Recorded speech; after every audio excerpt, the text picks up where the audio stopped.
Albert, and I'm currently in ninth grade, and I'm from Taiwan. So could you please introduce yourself to the audience? I'm Paulo Zagalo-Melo. I am Associate Provost for Global Century Education at the University of Montana. And I am originally from Portugal. I've been living in Montana and working here at the university for almost 3.5 years now. So how many years have you lived in Portugal?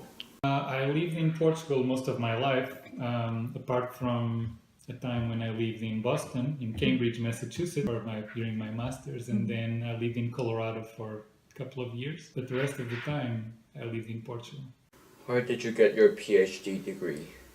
My PhD was between the Catholic University of Portugal and the University of Colorado at Boulder. So I did half of my PhD in Portugal and half of it in Colorado in a collaboration between both universities.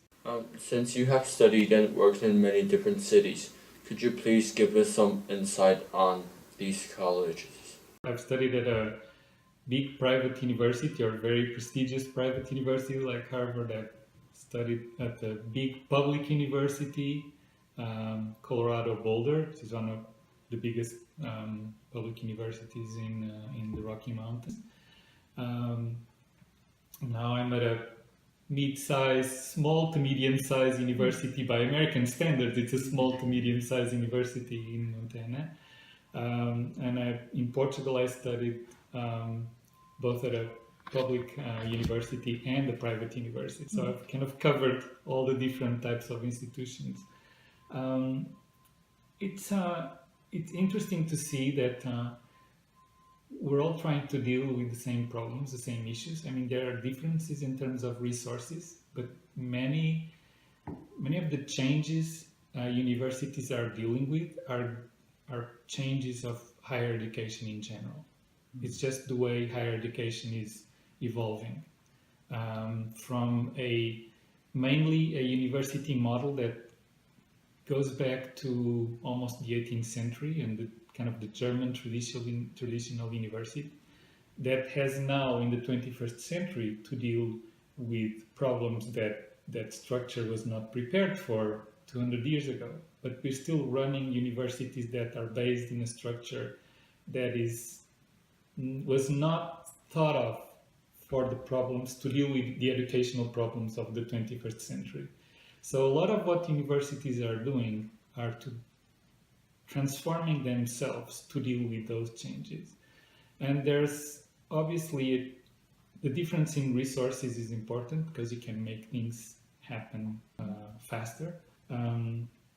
And the decision making in private universities is usually easier than in public universities because public universities are tied to state legislation and to federal legislation, and decision making is, there's a stronger shared governance in public universities than in private universities, and so usually decision making is more difficult. But it's interesting to see that the issues are the same in terms of trying to fulfill their mission, fulfill the university's mission in the 21st century when we're trying to prepare students to meet challenges that are completely new. So I heard that the education system in US is different from European education system. Like, what is the main difference between them? Like, for example, US education system is more discussion-based, but how about in Portugal? Is it lecture-based or discussion-based? There are many differences between for instance, the European model and the US model.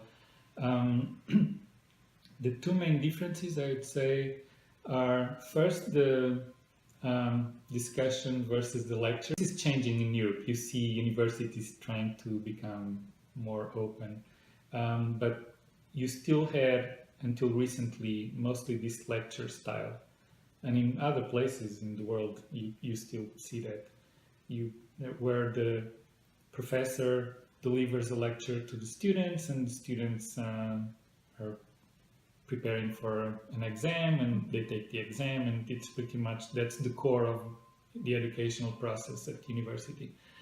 In the United States, it's mostly about participation, group work, teamwork, getting together with your professor, even outside the classroom, to discuss your classes and the paper you have to write or the exam you're going to take. So there's more interaction between faculty members and students. That's one difference. The other difference is the curriculum.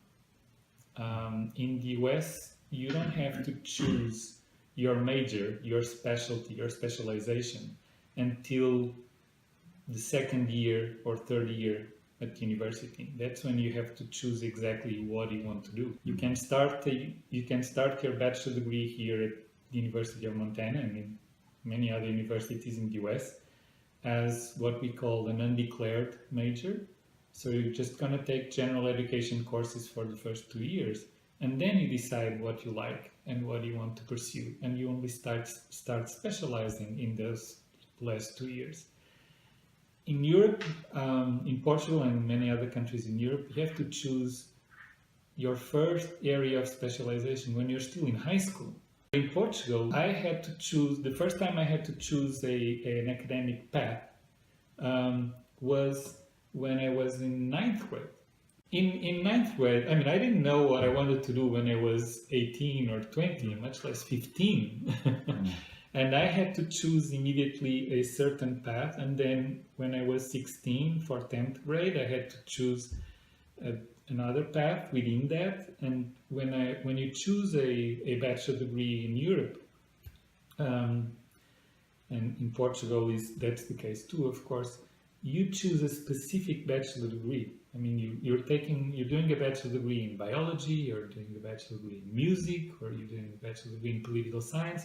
That means that all the courses you take during those 4 years are related only to music or related only to political science. Yeah. It's very specific. There's an advantage in that system. The main disadvantage is kids having to choose that soon what they want to do.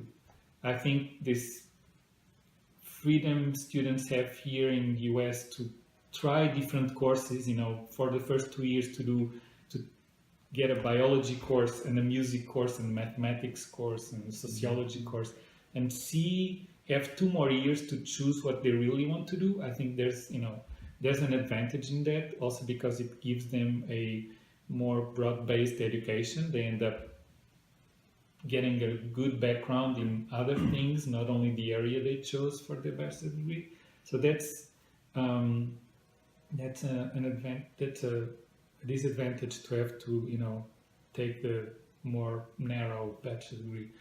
The advantage is if you come from that system where you have to choose that bachelor degree in, say, engineering, and you only take engineering courses, or biology, you only take biology courses.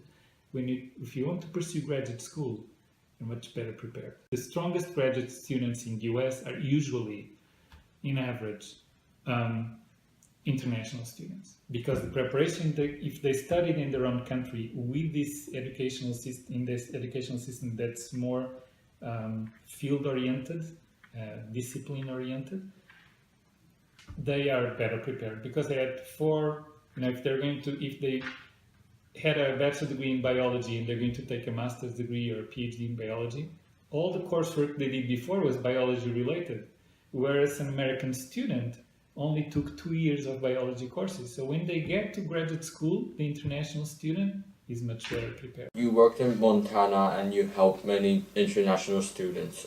Can you share with us the most difficult challenges of an international student? The changes are, we're getting more and more students, international students who are undergraduate students. And so the change is that most of the time international students, especially undergraduates, are living outside their homes and outside their family and outside their country and their language and their culture for the very first time in their life. And that would be a big change for any kid, even if they were just moving from their parents' house to a new city within their country. But to move to a completely different culture and different country, that's a really difficult transformation to go through. So that personal transformation is difficult for any kid. And then there's the integration issue in this new campus where there's a language and there's a culture that you probably don't, you're not 100% comfortable with. So you tend to, be afraid, even if you're very motivated, you tend to be afraid, but ultimately, international students adapt very well, especially here in the US. Universities in the US are very well prepared to host international students, and they have given a lot of attention to how to integrate those students into campus and the community. And most universities I know, almost all universities, are putting a lot of resources on and they do have specific services to work with international students, helping them to adapt to the academic work at the university, to adapt to life in this new community, to integrate more easily with international students, with domestic students. You have, for instance, our residence halls, the student residencies, they have specific matching policies and specific buildings that are communities where international students can be integrated into campus more easily. So we're all thinking about how, from the perspective of an international student, how can we make campus more welcoming and nurturing to an international student who just arrived. I think that's something that, there's that difficulty to just moving to another country, another school, another type of academic work. But I think universities are doing from what I've seen, a very good job overall throughout. The best, universities are doing a very good job at that. But yeah, I'd say the barriers are the usual: language, social integration, and that also depends a lot on personalities. I was coming from that lecture style myself, and I had worked with Fulbright for a long time, sending students here to the United States, so I would hear the stories and I knew what it was like, but I had never experienced it.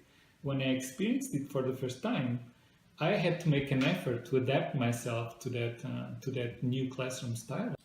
My son, this is not something that starts only at university. If you go back throughout the whole educational system in the US, that starts very early.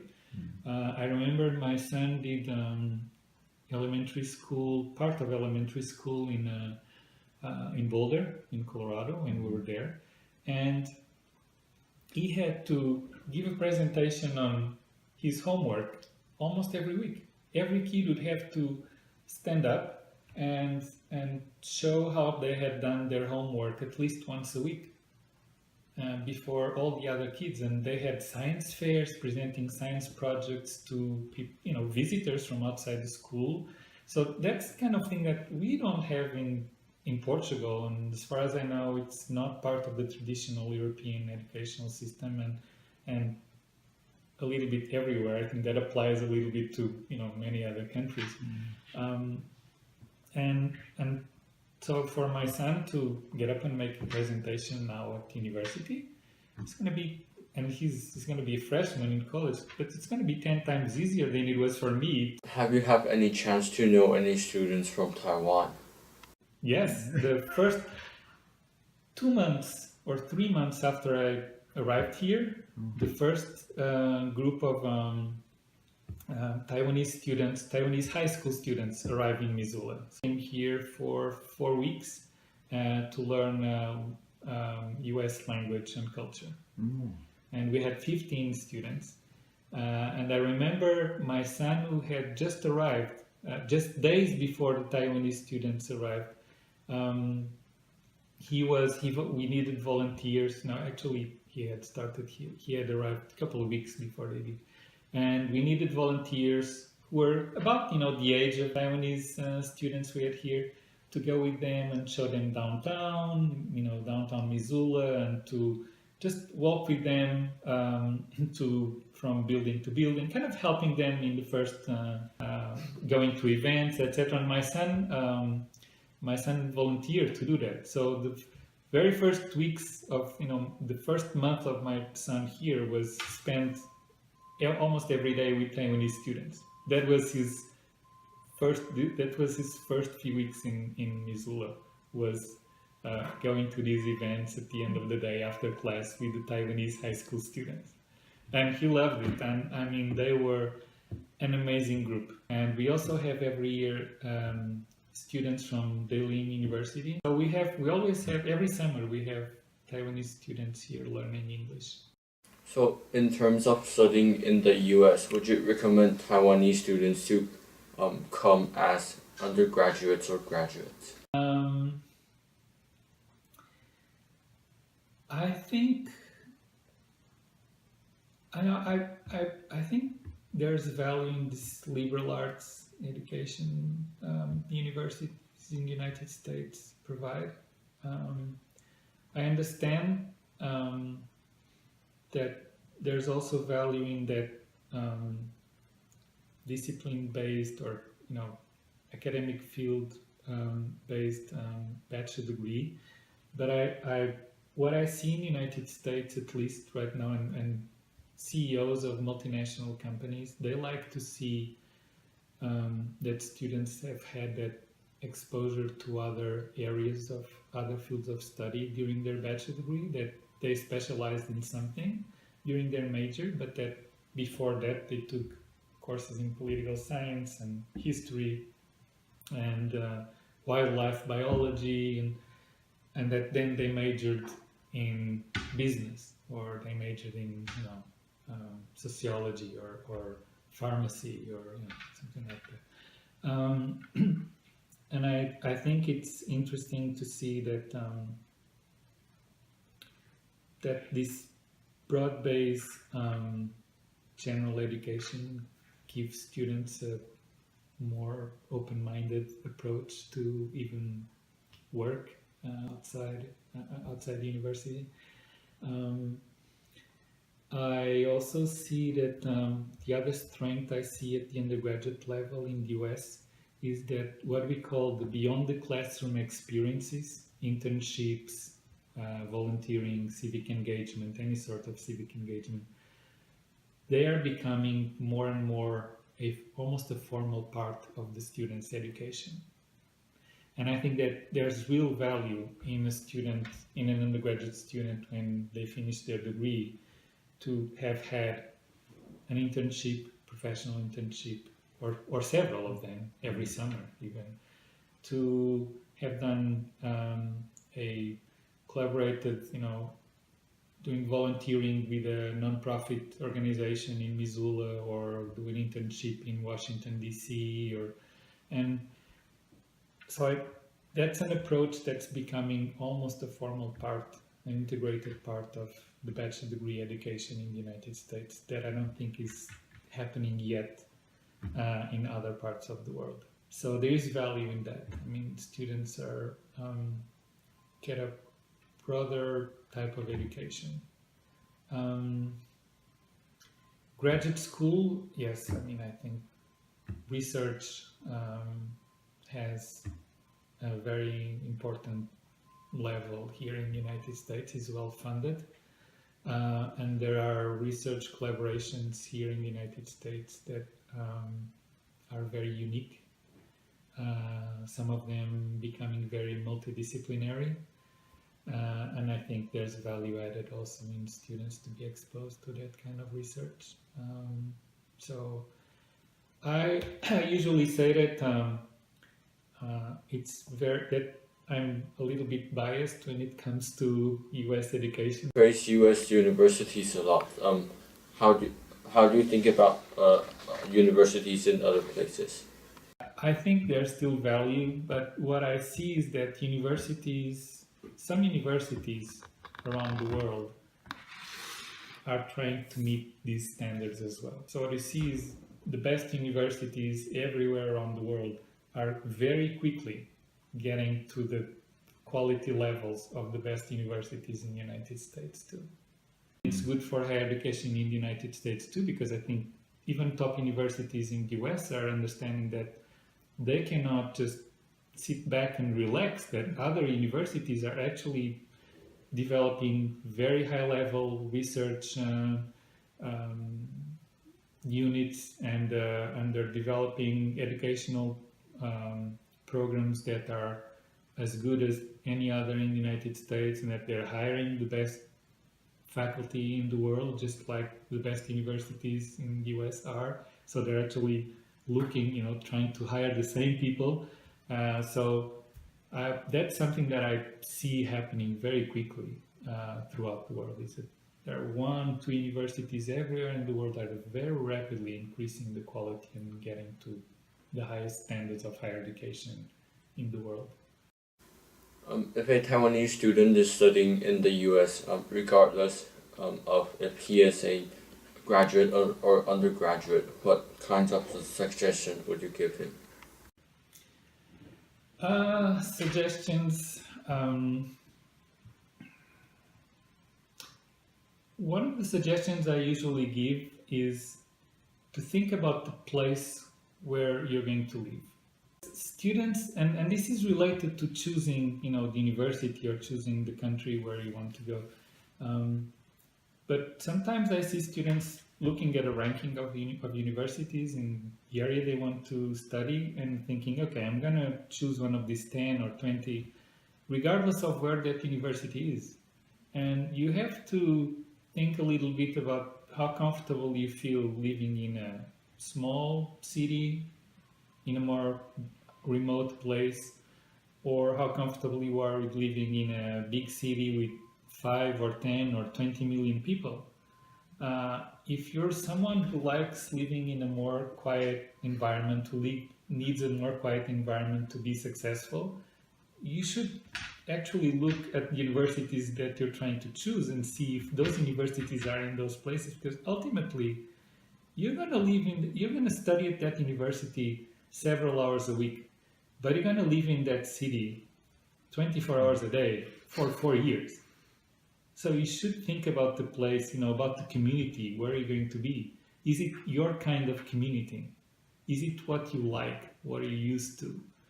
Because that can ruin your motivation and your predisposition to success, even if you're at a very good university. How can a student decide which city to live in? Like, what factors do you recommend a student to consider? Well, I'd recommend considering thinking very carefully, and even with their families, about what's the environment in which they feel comfortable. Are they big city students? Are they big city kids who they might even be a student coming from a big city and actually wanting to move to a quieter, calmer environment. I mean, the college town environment in the United States is a very interesting one. And the college town, where you have a town like Missoula, Boulder, Boise, so many colleges that have, the liberal arts college in small town like Grinnell, and so many other places that have these educational communities where the college or the university is the main actor, or one of the main actors in that community. And I think that those are very, those college towns are amazing places for a student to live in and to study in and to become successful, because they nurture students like no one else, like no other big city can. And those universities, what you can do at those universities has a bigger impact on those cities than if you're studying in a big city like LA or New York or that kind of city. And I think that gives students also different sense of accomplishment, of becoming part of something bigger for the community that you very seldom get studying in a big university in a big city. But if you're a big city person, by all means, you should definitely look for a university that has an environment that makes you feel good. You should look for universities that have a track record in hosting international students, that have international students, that have an international office with international student services, that you can see through the international office that you'll have a welcoming community that thinks about international students. That's very important because you will need that nurturing environment. And that nurturing environment comes from faculty, obviously, from other students, but comes also from the professionals who work in trying to do that. So you should look at a university that does have an office and a staff that you see works directly with the students and has programs, special programs for international students and so forth. That's important too. And then obviously you should look at academics. That's part of it. That's an important part. That's probably why you're coming to the US to study. But it shouldn't be the only reason to choose a university. And what I see most of the time is that that's the only reason to choose a university. Oh, this is one of the top 10 or top 50 or top 100 universities in the United States.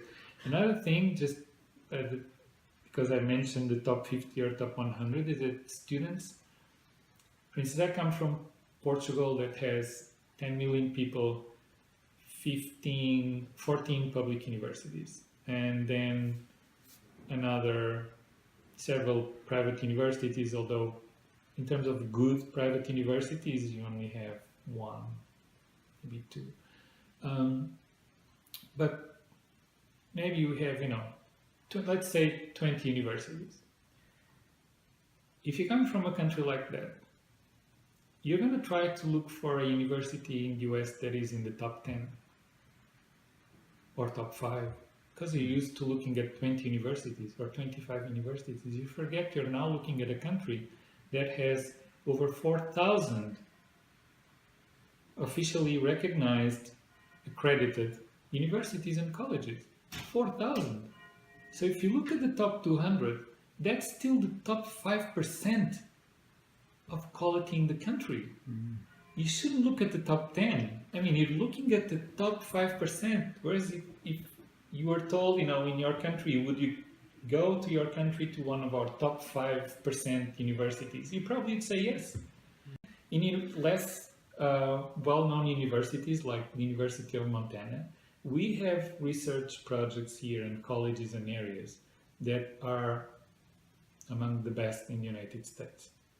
But we're not top 10 as a full university or top 20. But we have one of the best colleges of forestry and conservation in the world. We have one of the best theater and music programs in the United States. We have very good areas and very good research projects that are unique in the United States. And so you should look at what you want to study and see how good is the university in this area. Because you might be looking at, let's say you want to study wildlife biology. And you're looking at the top 10 universities in general. And you want to go to one of those universities because it's top 10. Even without looking at the current top 10, I could probably tell you that the best wildlife biology programs are not in there. Or ecology.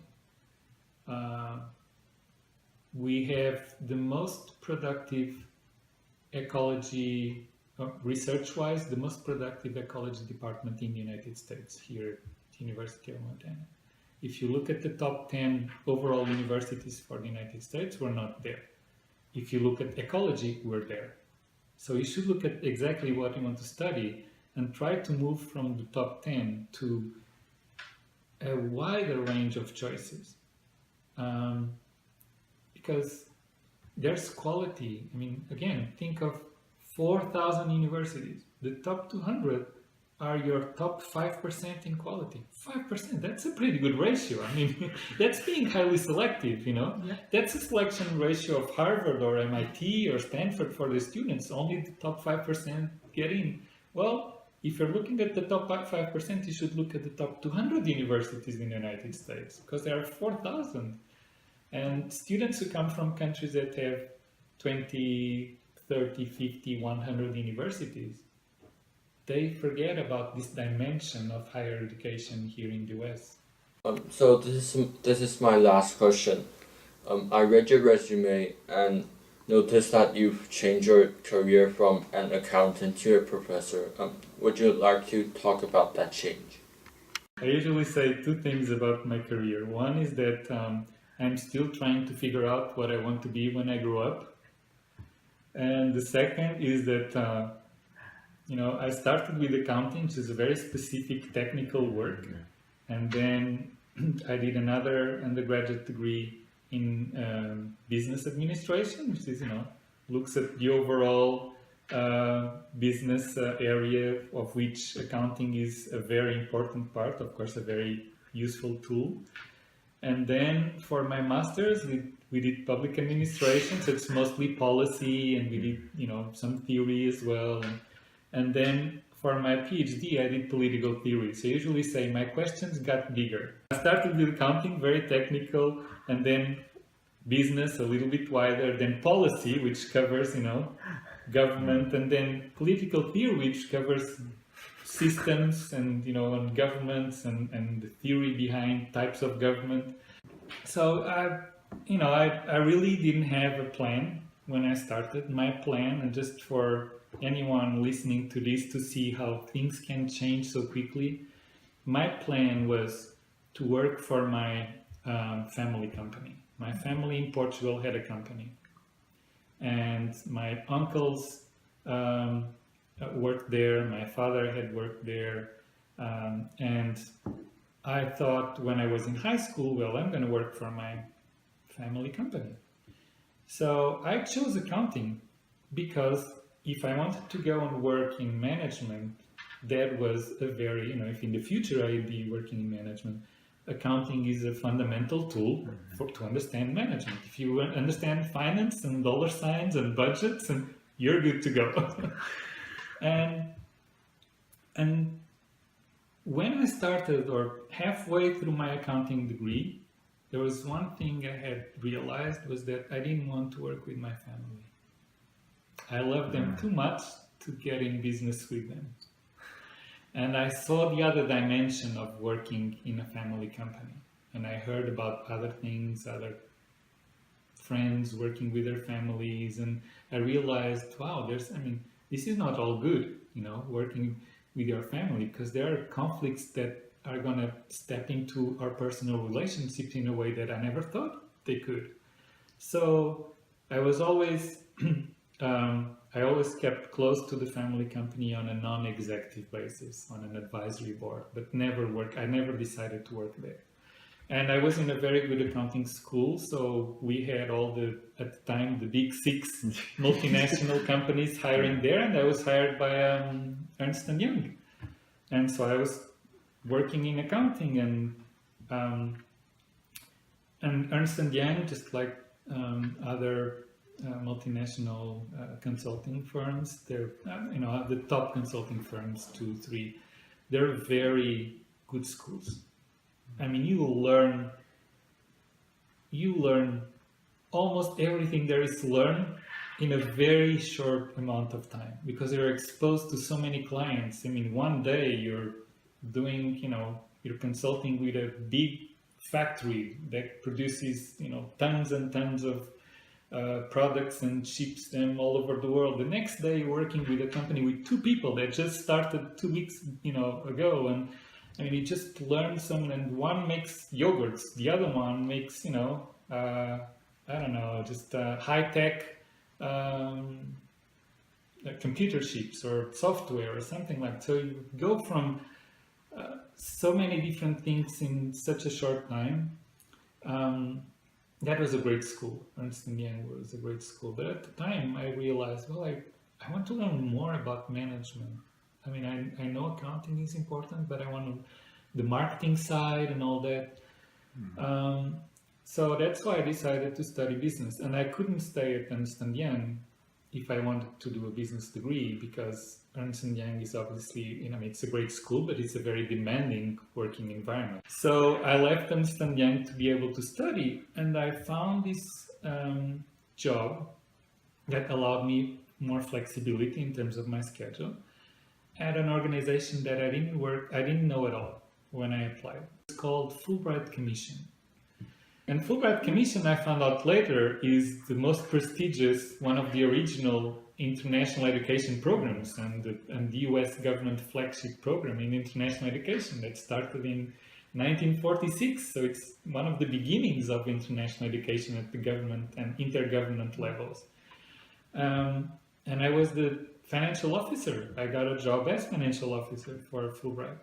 And that dimension of Fulbright, what Fulbright meant, working with the students, sending Portuguese students to the US, bringing US students to Portugal, made me understand the importance of international education.